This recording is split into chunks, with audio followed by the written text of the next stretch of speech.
In Israel, food tech is big business. And if you're wondering how a tiny country with limited farmland has become an industry titan, look no further than technology. The most recent Israeli data from 2020 shows more than $114 million in alternative protein investments, but growing at more than 150% annually. Today, it's growing exponentially. It's unbelievable. And especially alternative proteins, which is the biggest, fastest growing segment. Israel is actually number 2 in absolute number of companies. And that's coming alongside an unbelievable spike in global demand for these alternatives, expected to be $155 billion by 2027. If you're talking about the market today, the meat alternative segment get about 1% from the total meat market. So it's expected to reach, with less than 10 years, to about 10% from the global meat manufacturing market. And as for the prices, again, it should be cheaper in the long term. So Israeli firms are rising to the occasion to show off just how they intend to corner the market, both in substance and in style.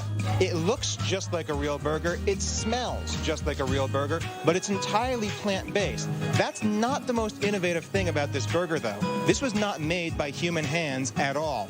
Instead, it was made by this robot right behind me. Of course, meat isn't the only alternative in sight for Israeli tech. The dairy market is just as lucrative and necessary. Using animals to make a food is not a sustainable production system. We currently use 50% of the world's habitable land to grow cows and animals to grow our food. And, people are saying, and studies say, that in 25 years we're going to consume 2 times more food. So 2 times more than 50% is 100%. Obviously, we don't have enough land to grow our food. So these scientists are making dairy products in the lab, not the pasture. This, on the other hand, is real cheese. But again, there is a catch as well.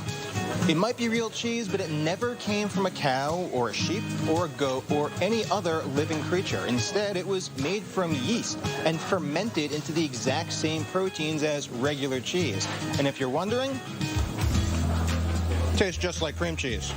Remilk boasts that their lab-made milk will use just 1% of the land used in dairy production compared to traditional dairy farming, and is entirely cruelty-free.